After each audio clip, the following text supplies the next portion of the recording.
Hello मेरे प्यारे दोस्तों, आप सभी लोगों का फिर से स्वागत है आज की हमारी इस नए वीडियो में। दोस्तों आज की ये वीडियो है, ये एक रिक्वेस्टेड वीडियो है जो कि खासकर मैंने लक्ष्मी जी के लिए बनाई है, जिन्होंने हमें कमेंट में बताया था कि हमारे एनिमेशन बनाने में हमें क्या-क्या प्रॉब्लम आ रही है। तो आज की इस वीडियो में हम उसी प्रॉब्लम को सॉल्व करने की कोशिश करेंगे। खासकर उन्हें लेयर टैब में ये प्रॉब्लम आ रही थी, तो हम उस प्रॉब्लम को सॉल्व करने की कोशिश करते हैं। तो सिंपली सबसे पहले मैं यहाँ से बैक आ जाऊँगा और क्रिएट बटन पर क्लिक करके यहाँ पर सबसे पहले मैं अपने एक एनिमेशन का नाम दे दूँगा, जो कि मैं एनिमेशन ही रखूँगा और इसके बाद मैं क्रिएट प्रोजेक्ट पर क्लिक कर दूँगा। इसके बाद जब फ्लिपा क्लिप ओपन हो जाएगा, जब हम फ्लिपा क्लिप में न्यू प्रोजेक्ट को क्रिएट कर देंगे तो कुछ इस तरीके से हमें इंटरफेस दिखेगा।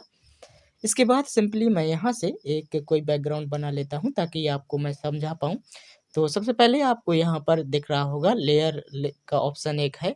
इस पर हम जब क्लिक करेंगे तो आपको यहाँ पर दिख रहा है कि हमारे प्रोजेक्ट में केवल एक ही लेयर है, जिसमें हम बैकग्राउंड को बनाने वाले हैं। यहाँ पर पूरा फंडा लेयर्स के ऊपर होने वाला है। तो जैसा कि आप यहाँ पर देख पा रहे होंगे कि हमारे पास एक लेयर है जिस पे मैं अपना बैकग्राउंड बनाना चाहता हूँ। तो सबसे पहले मैं यहाँ पर एक बैकग्राउंड बना लेता हूँ। तो मैं यहाँ से मैं चूज करूँगा आसमानी कलर को। हाँ, इसके बाद मैं इसके साइज को थोड़ा-सा इंक्रीज़ करूँगा और मैं यहाँ से स्केल टूल का यूज़ करते हुए कुछ इस तरीके से इसको ड्रा करूँगा। सॉरी, हाँ। इसके बाद मैं दोबारा से कलर पे जाऊँगा और यहाँ से एक ग्रीन कलर को चूज़ करूँगा, कुछ ऐसे। इसके बाद मैं इसको भी ड्रा कर लूँगा। इसके बाद मैं यहाँ से स्केल को थोड़ा-सा नीचे करूँगा और मैं जाऊँगा इरेज़र टूल पे। इरेज़र टूल पे जाने के बाद इसकी मैं जो ब्लर रेडियस है उसको मैं 100% कर लूँगा और इसके बाद मैं यहाँ से कुछ इस तरीके से मैं एक बार इरेज़र का साइज़ भी बढ़ा लेता हूँ थोड़ा-सा। इसके बाद मैं कुछ इसको इस तरीके से इरेज़ करूँगा और कुछ ऐसे ऊपर वाले को भी इरेज़ कर दूँगा। इसके बाद मैं इसको क्लोज़ कर दूँगा और यहाँ से कुछ ऐसे सेलेक्ट करके इसको सिंपली ड्रैग एंड ड्रॉप कर दूँगा। कुछ ऐसे ही कर देता हूँ मैं उदाहरण के तौर पर आपको बता रहा हूँ। पर हमारा मुद्दा, मेन मुद्दा बैकग्राउंड को बनाना ही नहीं है। तो यदि आपको बैकग्राउंड मुझसे अच्छे भी बना सकते हैं यदि आप कोशिश करेंगे, लेकिन हमारा मुद्दा केवल लेयर टैब के ऊपर है, तो हम उसी के बारे में डिस्कस करेंगे। अब दोस्तों यहाँ पर मैंने बैकग्राउंड बना लिया। अब यदि आप चाहते हैं कि मुझे यही बैकग्राउंड सेम और फ्रेम्स में चाहिए, तो हम सिंपली 3 डॉट्स पर क्लिक करेंगे, फ्रेम व्यूअर पर क्लिक करेंगे। इसके बाद मैं दोबारा से जाता हूँ। इसके बाद इसको कुछ इस तरीके से सिलेक्ट करेंगे। इसके बाद यहाँ पर हमें कॉपी का बटन दिख जाएगा और इसके बाद हम कॉपी टू फॉरवर्ड बटन पर इसको जितनी बार चाहें उतने बार इसको पेस्ट कर सकते हैं। इसके बाद हम यहाँ से बैक आएँगे तो आप इसको लेफ्ट टू राइट जब स्विप करेंगे तो आप यहाँ पर देख पा रहे होंगे कि हमने 19 फ्रेमों में यहाँ पर कॉपी पेस्ट कर लिया। अब हमें यहाँ पर बार-बार बैकग्राउंड भी बनाने की आवश्यकता नहीं है। अब हमारा मेन मुद्दा आता है कि जब हम यहाँ पर किसी भी कैरेक्टर या पेंटिंग को ड्रा करते हैं, तो हमारा जो कैरेक्टर के साथ-साथ हमारा बैकग्राउंड भी रिमूव हो जाता है। तो यहाँ पर आप करना क्या होगा कि यदि मैं यहाँ पर इरेज़ करने की कोशिश करूँगा, मैं पहले आपको यही बता देता हूँ, आपको ये गलती आपसे किस तरीके से हो सकती है। तो सबसे पहले मैं यहाँ पर उदाहरण के तौर पर एक कैरेक्टर बना लूँगा। मैं कोई भी कैरेक्टर बना लेता हूँ। मैं इसको थोड़ा-सा ज़ूम इन करूँगा, इसके बाद पेंसिल साइज़ को थोड़ा कम करूँगा। इसके बाद मैं दोबारा से पेंसिल साइज़ को कम करूँगा। हाँ, अभी भी ज़्यादा है, थोड़ा मैं और भी कम कर लेता हूँ।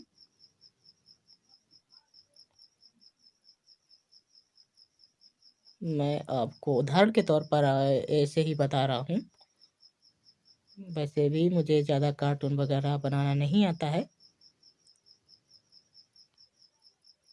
मैं यहाँ से जल्दी-जल्दी से कुछ भी ड्रा कर लेता हूँ। हाँ, कुछ ऐसे। इसके बाद हमारा जो कैरेक्टर है कुछ इस तरीके से दिखेगा। अब दोस्तों हमें करना क्या है कि मान लो मुझसे यहाँ पर कुछ गलती हो गई, जैसे कि मान लो मुझसे यहाँ पर कुछ इस तरीके से यहाँ से कोई मिस्टेक हो गई। यहाँ पर इसके पैर में कुछ इस तरीके से हम इसे पेंसिल से ड्रा हो गया, कुछ इस तरीके से गलती हो गई।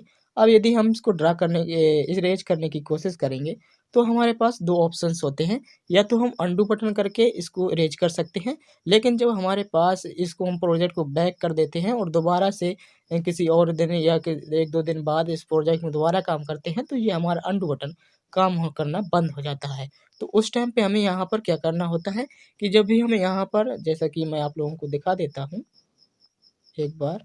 हाँ, इसके बाद मैं पे इसके इरेज़र साइज़ को थोड़ा कम कर लूँगा। इसके बाद मैं यहाँ पर इरेज़ करूँगा, तब आप यहाँ पर देख पा रहे होंगे कि बैकग्राउंड के साथ-साथ हमारा जो करैक्टर है वो भी इरेज़ हो रहा है। मैं यहाँ से आपको एक बार फिर दिखा देता हूँ। मैंने ज़्यादा ही कम कर लिया इरेज़र का साइज़। तो आप यहाँ पर देख पा रहे होंगे कि हमारा जो करैक्टर है उसके साथ-साथ हमारा बैकग्राउंड भी रिमूव हो रहा है। तो सिंपली मैं सबसे पहले इसको ठीक कर लूँगा, तो मैं इस अनडू बटन पर क्लिक करूँगा और दोबारा से अनडू बटन पर क्लिक करूँगा, तो हमारा ये जो गलती थी वो बैक हो जाएगी। लेकिन क्या होता है कि जो हम यहाँ पर लंबे समय तक किसी प्रोजेक्ट में काम करते हैं, क्योंकि एनिमेशन बनाने हमें कई शायद दिनों का भी टाइम लग जाता है, तो हमारा ये अनडू बटन काम नहीं करता है, क्योंकि ये बटन केवल करंट टाइम के लिए काम करता है। तो अब हम देखेंगे कि हम इस गलती को कैसे सुधार सकते हैं।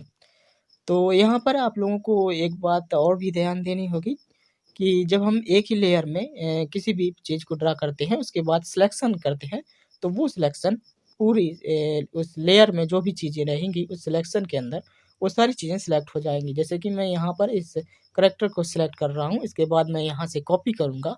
इसके बाद मैं दूसरी लेयर में आके जब मैं इसको पेस्ट करूँगा, तब आप यहाँ पर ध्यान से देखेंगे तो यहाँ पर, हाँ, अब आपको शायद थोड़ा अच्छा दिख रहा है।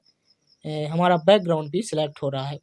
ये इसका मेन कारण यही है कि हमारी जो लेयर्स है, वो एक ही लेयर में मैंने अपने कैरेक्टर को ड्रा कर रखा है और बैकग्राउंड को भी ड्रा कर रखा है। यहाँ पर आप लेयर्स का ऑप्शन देख पा रहे हैं। तो अब हम ये समझेंगे कि हम इस अपनी गलती को कैसे सुधार सकते हैं और अपने एनिमेशन को और भी ज़्यादा बेहतर कैसे बना सकते हैं। तो सिंपली इसके लिए हम लेयर्स पर क्लिक करेंगे। तो सबसे पहले मैं इस फ्रेम को डिलीट ही कर लेता हूँ, ताकि मैं आपको अच्छी तरीके से समझा पाऊँ। इसके बाद हमारा ये बैकग्राउंड है, यहाँ पर अब हम कोई भी चीज़ इरेज करेंगे तो वो हमारा बैकग्राउंड इरेज होगा। इसके बाद मैं यहाँ से बैक आ जाऊँगा, जो कि मैंने गलती सुधार ली है। इसके बाद यदि अब हमें करैक्टर को ड्रा करना है, तो हमें यहाँ पर प्लस वाला आइकन दिख जाएगा, जो कि क्रिएट लेयर का एक ऑप्शन है। तो सिंपली हम इस पर क्लिक करेंगे। यदि आपको यहाँ से लेयर्स ध्यान भूल जाता है कि किस लेयर्स में मैंने किस चीज़ को ड्रा कर रखा है, तो आप इस पर क्लिक करके यहाँ पर नाम भी दे सकते हैं, कोई भी नाम दे सकते हैं। यहाँ पर कोई भी नाम दे सकते हैं, आप जो चाहें वो नाम दे सकते हैं। जैसे कि उदाहरण के तौर पर मैं एनिमेशन नाम दे रहा हूँ। हाँ, इसके बाद अब यदि हमें करैक्टर बनाना है तो हम सेकंड लेयर में बनाएँगे। यदि और भी चीज़ें हैं तो हम और भी अलग-अलग चीज़ों के लिए अलग-अलग लेयर्स का उपयोग कर सकते हैं। तो यहाँ पर सबसे पहले मैं करैक्टर एक बना लेता हूँ। मैं इरेज़र साइज़ को थोड़ा-सा बड़ा कर लूँगा और ठीक पहले की तरह ही एक करैक्टर को ड्रा कर लूँगा। हाँ, इसके बाद मैं दोबारा से इरेज़र साइज़ को थोड़ा-सा कम करूँगा। हाँ, थोड़ा और कम। थोड़ा-सा और। हाँ, थोड़ा ठीक है। मैं उदाहरण के तौर पर ही बता रहा हूँ, मैंने पहले ही बता दिया मेरा एनिमेशन का एक्सपीरियंस इतना ज़्यादा बेहतर नहीं है, तो मैं उसके लिए माफ़ी चाहूँगा। लेकिन हाँ, मैं इतना तो बता ही सकता हूँ कि हम फ्लिपा क्लिप में एनिमेशन को कैसे ड्रा कर सकते हैं। हाँ, अब आप यहाँ पर देख पा रहे होंगे कि हमारा करैक्टर बन चुका है। अब दोस्तों आपको यहाँ पर जैसा कि मान लो कि मुझे ये जो इसका हैंड है, इसको रेज़ करना है, जो कि मुझे थोड़ा-सा अच्छा नहीं लग रहा है। तो हम सिंपली जब यहाँ से जाएँगे इरेज़र टूल पे, इरेज़र टूल पे जाने के बाद जब हम इसको इरेज़ करेंगे, तब आप यहाँ पर देख पा रहे होंगे कि हमारा करैक्टर है जो, वही केवल इरेज़ हो रहा है, हमारा बैकग्राउंड इरेज़ नहीं हो रहा है।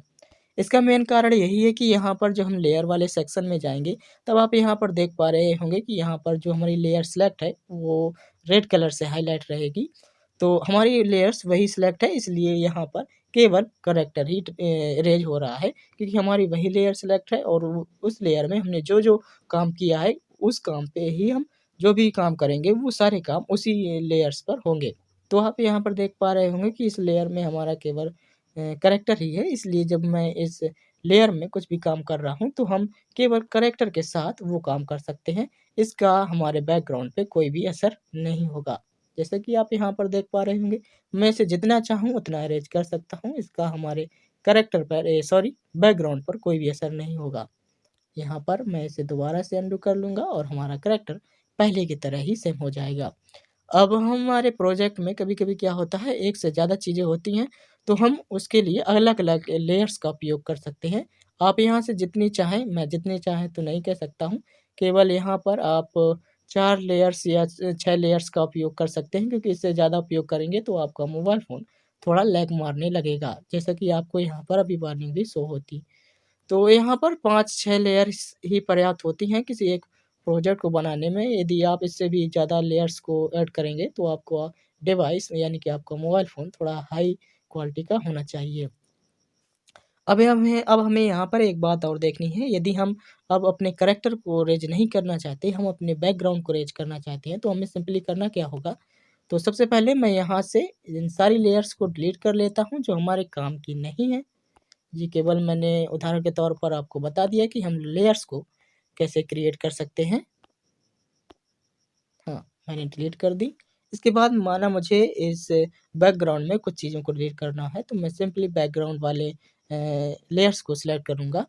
इसके बाद जब मैं यहाँ पर इरेज़र टूल का उपयोग करूँगा, तो आप यहाँ पर देख पा रहे होंगे कि मैं बैकग्राउंड को रिमूव कर पाऊँगा। इसका असर हमारे कोई भी कैरेक्टर पे नहीं होगा। यहाँ पर आप देख पा रहे होंगे कितनी आसानी से मैं यहाँ पर करैक्टर के ऊपर भी मैं यहाँ पर अपना इरेज़र चला रहा हूँ, फिर भी हमारे करैक्टर पर कोई भी असर नहीं हो रहा है। तो ये मेन फंडा हमारी लेयर्स का ऊपर होता है कि हमने किस लेयर्स में क्या चीज़ें ड्रा की हैं, और उन्हीं चीज़ों के ऊपर जब भी हम कोई भी टूल को अप्लाई करेंगे, तो केवल वही टूल अप्लाई होगा। तो सिंपली मैं पहले की तरह इसे सेम कर लेता हूँ। इसके बाद मैं लेयर्स के कुछ और ऑप्शंस आपको समझा देता हूँ। कभी-कभी आपको यहाँ पर एक गलती और होगी कि मानो मुझे यहाँ पर मैं कोई घास को ही ड्रा कर लेता हूँ। हाँ, मैं घास को ड्रा कर लूँगा ताकि आपको कुछ बता पाऊँ, तो मैं ग्रीन कलर को चूज़ करूँगा। हाँ, मैं घास को ही ड्रा कर लेता हूँ, सॉरी। मैं इसके पेन साइज़ को कम करूँगा। इसके बाद मैं इसको कुछ इस तरीके से घास को ड्रा करूँगा। मैं आपको उदाहरण के तौर पर बता रहा हूँ, अगर आपको थोड़ा अच्छा नहीं लगता तो आप मुझसे भी बेहतर कर सकते हैं, क्योंकि मैंने पहले ही आपको बता दिया है। मैं यहाँ से ग्रास को ड्रा करूँगा। इसके बाद मैं यहाँ लेयर्स पे जाऊँगा, तब आप यहाँ पर देख पा रहे होंगे कि हमारे जो बैकग्राउंड में मैंने घास को ड्रा की है। इसलिए जब मैं यहाँ पर इसको इरेज करूँगा, जैसे कि मुझे अब ये घास को इरेज करना है तो हमारा पूरा बैकग्राउंड इरेज होगा। तो जैसे कि मैंने बता दिया है, लेकिन अब मैं क्या कर रहा हूँ कि मैं यहाँ से अ जाऊँगा करैक्टर पर, और करैक्टर के बाद जब मैं इसको यहाँ से ड्रैग एंड ड्रॉप करने की कोशिश करूँगा, तब आप यहाँ पर देख पा रहे होंगे कि हमारा जो बैकग्राउंड सिलेक्ट है, इसलिए हमारा बैकग्राउंड ड्रैग एंड ड्रॉप हो रहा है। यहाँ पर देख पा रहे होंगे। अब यदि मुझे इस ग्रास के ऊपर अपने करैक्टर को ले जाना है, तो सिंपली हमें यहाँ से सिंपली इसको पहले की तरह सेम करना होगा। इसके बाद एनिमेशन में जाके यहाँ पर जो कि हमारी करैक्टर लेयर है, इसको सिलेक्ट करना होगा। इसके बाद हम करैक्टर को सिलेक्ट करेंगे, तब इसको मूव करेंगे, तो आप यहाँ पर देख पा रहे होंगे कि हमें कोई भी इश्यू देखने को नहीं मिल रहा है। हम इसको आसानी से इस ग्रास के ऊपर ड्रैग एंड ड्रॉप कर सकते हैं।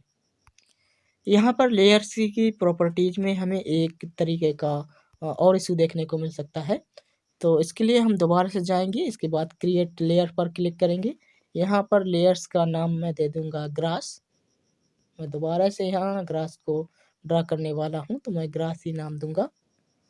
हाँ, मैं दोबारा से यहाँ पर अब आप यहाँ पर देख पा रहे होंगे कि मैंने यहाँ पर ग्रास वाली लेयर्स को सिलेक्ट कर रखा है। इसके बाद मैं यहाँ पर ग्रास को ड्रा करूँगा।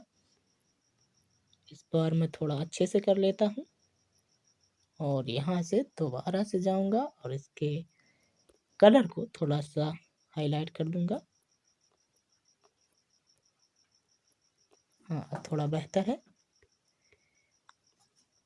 इसके बाद मैं चाहता हूँ कि मैं इस ग्रास को इस करैक्टर के ऊपर रख पाऊँ, तो सिंपली मैं यहाँ पर सिलेक्शन टूल पे जाकर इसको कुछ इस तरीके से सिलेक्ट करूँगा, तब आप यहाँ पर देख पा रहे होंगे कि हमारे बैकग्राउंड में कुछ भी असर नहीं है। इसको मैं इस तरीके से ड्रैग एंड ड्रॉप कर सकता हूँ। हाँ, आपको देख पा रहे होंगे कि हमारा ड्रैग एंड ड्रॉप हो गया।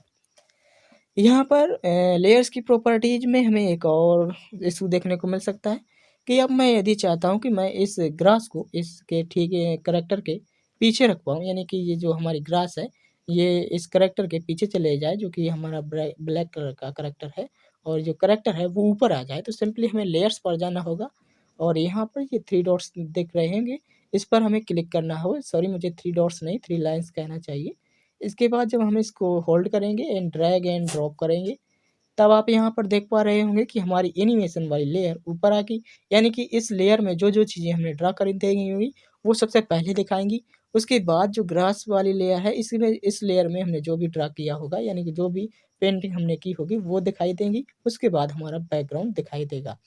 तो इसी तरीके से हमें यहाँ पर आप देख पा रहे होंगे कि हमारी जो ग्रास है वो इसके पैर के नीचे चली गई।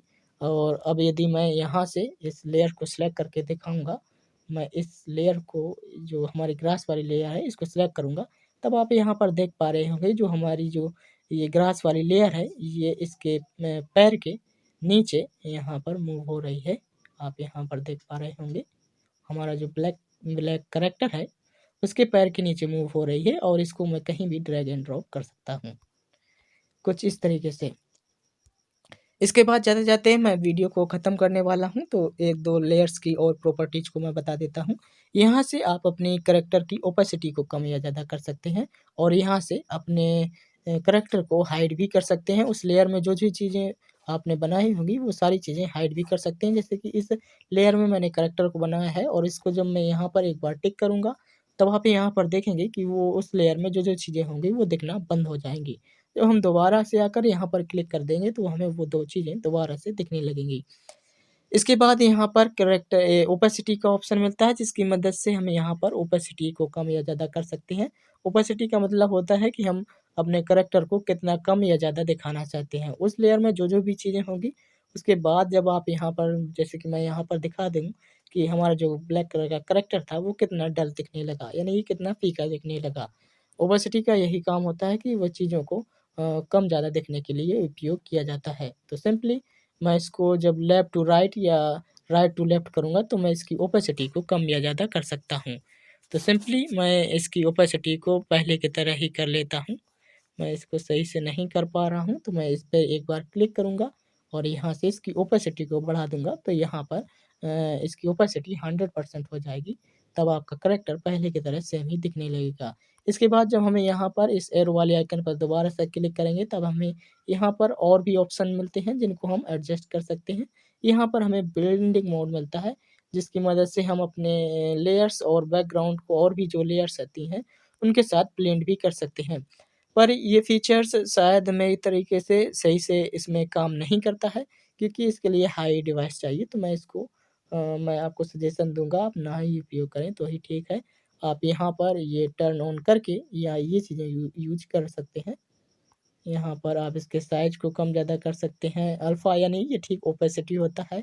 हार्डनेस मतलब कि आप इसकी हार्डनेस को कितना कम ज़्यादा रखना चाहते हैं, और यहाँ से कलर भी सेट कर सकते हैं। यहाँ पर आप देख पा रहे होंगे जब मैंने यहाँ पर वो कलर्स को सेट कर दिया तो हमारे करैक्टर के चारों ओर यहाँ पर ग्लो करते हुए लाइन्स भी आ गईं।